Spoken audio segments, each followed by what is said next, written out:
Bem, nós já tivemos a proclamação do capítulo 14 do Evangelho segundo Lucas, e agora, então, vocês também já tiveram uma oportunidade de compartilhar o seu entendimento nas salas de grupo, e agora, então, nós teremos uma apresentação da Alessandra sobre esse trecho do Evangelho de Lucas. Por favor, Alessandra.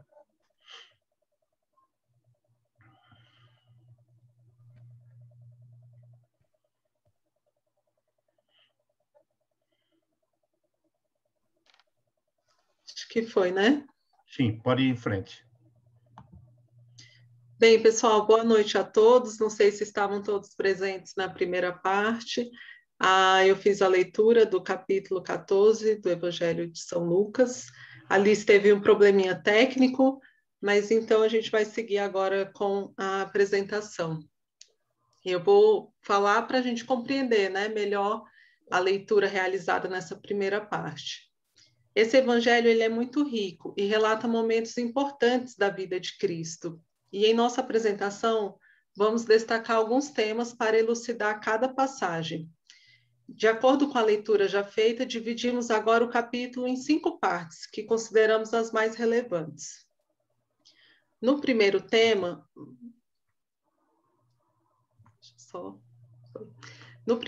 vamos falar sobre a cura de um doente. Na antiga aliança, cada 7º dia, o sábado, era reservado ao culto e ao descanso, e nenhum homem ou mulher, escravo ou animal, era autorizado a trabalhar. Nos tempos do Novo Testamento, a observação do sábado era muito enfatizada como símbolo do relacionamento único de Israel com Deus. Os fariseus fizeram da observância do sábado uma referência da fidelidade judaica e acrescentaram uma série de preceitos que distinguiam o comportamento lícito do ilícito. Até mesmo a menor infração destas normas do sábado colocaria em dúvida o compromisso religioso aos olhos dos fariseus. Jesus, embora frequentemente acusado de desrespeitar o sábado, expressa em ações o verdadeiro significado do sábado, recuperando e acalentando os indivíduos que sofrem nesse dia. Jesus era objeto constante da vigilância de seus inimigos. O texto bíblico diz que a cura do homem hidrópico ocorreu enquanto Jesus estava na casa de um fariseu. Parece que um fariseu notável da época havia convidado o Senhor Jesus Cristo para participar da importante ceia de sábado em sua casa. Mas o evangelista Lucas não deixa dúvida de que o propósito por trás daquele convite não era bom. O fariseu e seus amigos não estavam interessados na companhia de Jesus ao redor da mesa com eles, mas, na verdade, eles queriam observar Jesus bem de perto. O propósito deles era encontrar em Jesus alguma violação, provavelmente na observância do sábado, que pudesse ser usada contra ele. Em outras palavras, eles estavam tentando achar algum motivo de acusação contra Jesus. Então, o texto bíblico diz que naquela ceia havia também um homem hidrópico. A Bíblia não explica quem era esse homem e como ele foi parar naquela reunião. Alguns comentaristas sugerem que talvez os próprios fariseus tenham colocado aquele homem ali para testar Jesus. Outros acreditam que aquele homem pode simplesmente ter entrado no local da refeição sem ter sido convidado. A verdade é que qualquer observação sobre o homem hidrópico, nesse sentido, é pura especulação. Diante daquele cenário, o Senhor Jesus tomou a iniciativa e questionou os intérpretes da lei e os fariseus a respeito da legitimidade de uma obra de cura num dia de sábado. Ou seja, ele perguntou se era lícito ou não curar alguém no sábado. Mas os fariseus e os intérpretes da lei que estavam naquele lugar se calaram e não responderam o questionamento de Jesus. Então Jesus tomou o homem hidrópico e o curou de sua enfermidade. Antes da cura do homem hidrópico, Jesus já havia realizado vários milagres no dia de sábado, inclusive quando no sábado Jesus curou o homem que tinha a mão ressequida, e ele também fez a mesma pergunta. Os estudiosos diziam que os fariseus geralmente entendiam que não era permitido curar uma pessoa num dia de sábado, a não ser que sua condição fosse potencialmente fatal. Então, se uma pessoa estivesse mortalmente doente, a ponto de não poder esperar pelo dia seguinte, ela poderia ser curada no sábado. Lucas narra 5 episódios em que Jesus cura no sábado. Depois de curar o homem hidrópico e deixá-lo ir, mais uma vez, Jesus se voltou para os fariseus e fez outra pergunta difícil a eles. Quem de vós, se seu filho ou seu boi cair em um poço no dia de sábado, não o tirará imediatamente? Na primeira pergunta, Jesus fica claro o caráter urgente da ação. Se o filho ou um animal de criação de algum fariseu caísse no poço, ele aguardaria o final do sábado para tentar o resgate? Ou agiria imediatamente? Os fariseus queriam usar a controvérsia em relação à observância do sábado para acusarem Jesus. Mas Jesus tinha colocado todos eles contra a parede. Os fariseus tinham um conjunto enorme de normas que regulamentavam o que era ou não permitido fazer num sábado. Mas, mesmo assim, não encontraram nada que pudesse rebater a lógica presente no argumento de Jesus. Então, se diante da primeira pergunta de Jesus, eles simplesmente se calaram, diante da segunda pergunta, eles não foram capazes de dar uma resposta. Primeiro, eles escolheram não ir responder, e depois não puderam responder, nem se quisessem. Qualquer coisa que eles dissessem evidenciaria o fato de que Jesus estava certo e eles errados.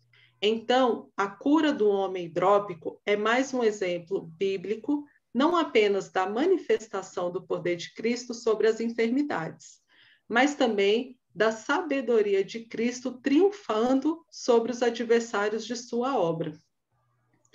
O segundo tema importante do capítulo fala sobre a lição de humildade.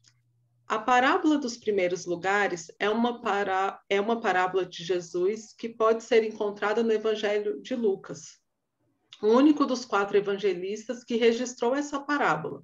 Apesar de ser curta, possui um significado muito importante. O texto bíblico nos informa que um dos principais dos fariseus havia convidado Jesus para um desses grandes almoços. Tratava-se de um sábado, um dia em que os judeus costumavam realizar uma importante ceia. Era comum que vários convidados comparecessem nesses banquetes. E Lucas nos informa que Nosso Senhor começou a reparar na forma com que os convidados daquela ceia estavam escolhendo os lugares em volta da mesa. E, diante disso, contou a parábola dos primeiros lugares. Na posição central da mesa, isto é, na cabeceira, ficava a pessoa de maior importância. Do lado esquerdo, ficava a segunda pessoa em importância. E no lado direito, a terceira pessoa em importância. Assim, o divã à esquerda da cabeceira da mesa era o segundo em honra, e depois vinha o divã da direita, e assim sucessivamente durante toda a extensão da mesa. Essa era uma regra de hierarquia social que orientava os judeus da época. Entretanto, na ceia em que Jesus estava, essa regra parecia estar sendo ignorada. E os convidados estavam demonstrando todo o seu egoísmo, orgulho e preconceito na escolha dos lugares. Diante daquele clima de soberba e arrogância, Jesus começou a contar a parábola dos primeiros lugares. Na parábola, Jesus usa a figura de uma festa de casamento, uma celebração onde as regras deviam ser observadas ainda com mais rigidez. Jesus aconselha que em tal festa não é prudente que alguém se apresse em ocupar um lugar de grande honra, pois é possível que um anfitrião tenha convidado uma pessoa ainda mais eminente. E, quando essa pessoa chegar à festa, não restará outra alternativa ao anfitrião, a não ser pedir para que quem se sentou no lugar que não lhe era destinado, que saia e ocupe um lugar inferior. Obviamente, essa pessoa ficará muito envergonhada pela humilhação que sua própria soberba lhe submeteu. Jesus exorta que é muito melhor que a pessoa ocupe primeiramente um lugar inferior, para que, quando o anfitrião chegar, possa convidá-lo a ocupar o lugar de mais importância, sendo este, então, honrado diante de todos os convidados. O significado da parábola dos primeiros lugares é bastante claro e fica expresso na sentença do versículo 11, onde lemos: todo aquele que se exalta será humilhado, e aquele que se humilha será exaltado. Jesus estava ensinando nessa parábola uma importante lição sobre a humildade e a autodepreciação. A lição principal dessa parábola é o mesmo ensino transmitido em um dos provérbios do rei Salomão. Não te glories na presença do rei, não te ponhas no lugar dos grandes, porque melhor é que te digam, sobe aqui, do que seres humilhado diante do príncipe. Obviamente, os escribas e fariseus conheciam muito bem essas palavras, porém, certamente as ignoravam com frequência, pois o próprio Jesus, em outras ocasiões, alertou para o fato de que eles amavam os lugares de destaque. Logo, muito apropriadamente, Jesus finalizou a parábola com as palavras do versículo 11, um ensino tão importante que também aparece na conclusão da parábola do fariseu e do publicano, e em outras passagens bíblicas. Esse ensino expressa uma verdade bíblica que pode ser conferida por toda a Escritura. Temos vários personagens bíblicos que provaram na prática esse ensino, como, por exemplo, a princesa Jezabel, o rei Nabucodonosor e Herodes Agripa I, exaltados que foram humilhados. Enquanto José no Egito, Ana e o próprio publicano da parábola são exemplos de humilhados que foram exaltados. Por fim, ainda que a exaltação não venha nessa terra, a história do rico e Lázaro prova que tanto a exaltação quanto a humilhação final e plena se dará na vida que está por vir. Apesar de a parábola terminar no versículo 11, o ensino de Jesus continua nos versículos seguintes. A parábola foi dirigida aos convidados, mas a lição presente entre os versículos 12 a 14 foi direcionada ao anfitrião. Para ele, Jesus ensina que não se deve convidar pessoas para sua ceia apenas com a intenção de ser recompensado. Jesus havia notado que naquele banquete havia muitas pessoas importantes que competiam umas com as outras em busca de um lugar mais honrado. Jesus diz ao anfitrião que convide também as pessoas oprimidas. Ele não estava dizendo que só era lícito convidar os oprimidos, mas com essa exortação ele estava chamando a atenção para a necessidade do amor desinteressado, da compaixão para com o próximo e do espírito humilde. Em outras palavras, Jesus estava alertando sobre a importância que há de se dividir os recursos com aqueles que não têm. Diferente das pessoas importantes da sociedade que poderão lhe recompensar. Quando se age com compaixão para com os oprimidos, a recompensa vem do próprio Deus. A lição principal da parábola dos primeiros lugares certamente é sobre a importância da humildade. E o ensino que se segue com conselho ao anfitrião é uma exortação ao amor desinteressado dispensado ao próximo. Com base nisso, podemos refletir sobre algumas lições práticas. A humildade é indispensável aos verdadeiros seguidores de Cristo. Quando somos verdadeiramente humildes, não nos resta qualquer outra possibilidade, a não ser reconhecer que em nós mesmos que não há qualquer motivo de vanglória. A regra dos assentos importantes é bem simples, porém amplamente ignorada por muitos cristãos. Infelizmente, até mesmo dentro das nossas comunidades cristãs, existem pessoas que se estapeiam em busca dos primeiros lugares, pois precisam de reconhecimento, de honra e de glória por parte dos homens. Esse não é o comportamento condizente com o verdadeiro caráter cristão. que revela o fruto do Espírito Santo produzido em nós. O cristão genuíno é capaz de reconhecer que a cruz de Cristo é seu único motivo de glória. Os lugares mais inferiores revelam uma possibilidade maravilhosa, isto é, ser convidado a ocupar uma posição mais importante, já que para quem ocupa a posição mais inferior, seu único rumo possível é para cima. Já os lugares superiores podem revelar uma possibilidade aterrorizante, ou seja, a terrível humilhação de ser convidado a deixar o lugar de honra. É melhor ser humilde em uma posição inferior do que ser um usurpador em uma posição superior. Quando repartimos nossos recursos com aqueles que nada têm, desfrutamos do grande privilégio de contemplar a alegria que há no olhar de quem é abençoado. O ensino bíblico é muito claro de que devemos demonstrar hospitalidade para com os necessitados. E quem entende essa norma bíblica certamente compreende na prática a verdade que há nas palavras do próprio Senhor Jesus, que disse: há maior felicidade em dar do que em receber.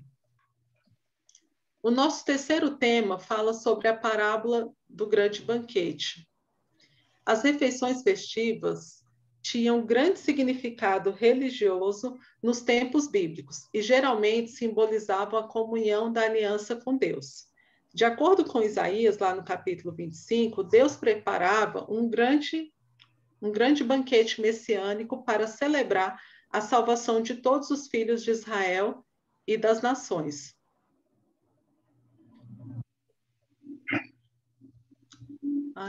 Desculpa, pessoal, apareceu alguma coisa aqui. Só um minuto. Os convites eram habitualmente emitidos em 2 períodos. O primeiro era emitido com muita antecedência da refeição, e o segundo, quando tudo já estava pronto. Na hora da ceia, um homem enviou seus servos para dizer que tudo estava preparado, porém todos deram desculpas e não compareceram. O pai, portanto, repassou a lista dos convidados, chamando os desprezados de Israel e os gentios, para participar do banquete no lugar dos antigos convidados. Hoje, o Senhor oferece-nos uma imagem da eternidade, representada por um banquete. O banquete significa o lugar onde a família e os amigos se encontram juntos, gozando da companhia, da conversa e da amizade à volta da mesma mesa. Esta imagem fala-nos da intimidade com Deus Trindade e do gozo que encontraremos na instância do céu. Jesus nos quer com ele, quer a todos os homens e mulheres do mundo ao seu lado, a cada um de nós. É necessário, entanto, que queiramos ir. E apesar de sabermos que é onde melhor se está, porque o céu é a nossa morada eterna, que excede todas as mais nobres aspirações humanas, o que Deus preparou para os que o amam é algo que os olhos jamais viram, nem os ouvidos ouviram, nem coração algum jamais pressentiu, e, portanto, nada lhe é comparável. No entanto, somos capazes de recusar o convite divino e perder eternamente a melhor oferta que Deus nos podia fazer: participar da sua casa, da sua mesa, da sua intimidade para sempre. Que grande responsabilidade temos, né? Somos decididamente capazes de trocar a Deus por qualquer coisa. Uns, como lemos hoje no Evangelho, por um campo, outros por uns bois. E você e eu? Pelo que é que somos capazes de trocar aquele que é nosso Deus e o seu convite? Há que quem, por preguiça, por desleixo, por comodidade, deixe de cumprir com seus deveres de amor para com Deus. Deus vale tão pouco que o substituímos por qualquer outra coisa? Que a resposta ao oferecimento divino seja sempre um sim, cheio de agradecimento e de admiração. Jesus nos alertou ao tratar do quarto tema, quando ele fala sobre a qualidade dos verdadeiros discípulos. Em conexão com o tema dos que se desculpam para não se assistir ao banquete, Jesus traça linhas de exigências para o seu segmento. A família, como símbolo da segurança pessoal, deve ter relativa importância quando se trata de seguir Jesus. A ideia de Jesus é que o seu discípulo comece a construir um novo modelo de sociedade, diferente, mais fraterna, solidária, igualitária, onde qualquer estrutura, começando pela família, esteja a serviço dessa nova sociedade. A outra segurança é do tipo econômico, dos bens materiais. A única forma de um humano atender com equilíbrio ao maior número possível de necessidades pessoais, corporais, materiais e espirituais é construindo uns com os outros uma nova sociedade que o reino exige. E isso é trabalho de cada um e a cada dia. Se alguém vem a mim e se não me ama mais que seu pai, sua mãe, sua mulher, seus filhos, seus irmãos, suas irmãs e até a sua própria vida, não pode ser meu discípulo. Jesus ensina que no reino do céu, ele tem que estar em primeiro lugar, acima de tudo. Quem não renuncia a tudo que tem, não pode ser discípulo de Jesus. O discipulado é a pessoa que se decide a seguir Jesus Cristo. Para isso, Jesus explica a necessidade de umas condições e um dos temas é o da família. Jesus não quer eximir a responsabilidade que temos com as nossas famílias quando decidimos segui-lo. O que Jesus quer nos ensinar é colocar as coisas em ordem, ou seja, Deus está em primeiro lugar, acima de tudo, e assumir um compromisso total com seu segmento segundo os mandamentos, amar a Deus sobre todas as coisas. A seguir, amar ao próximo como a nós mesmos, entendendo que esse próximo são também nossos familiares. Aliás, seguindo Jesus, vamos amar mais a família e cuidar melhor da vida, pois venceremos os pecados que destroem a ambos. Ele que ensina o amor não vai nos propor o ódio como razão da vida. Assim, pois, qualquer um de vós que não renuncia a tudo que possui, não pode ser meu discípulo.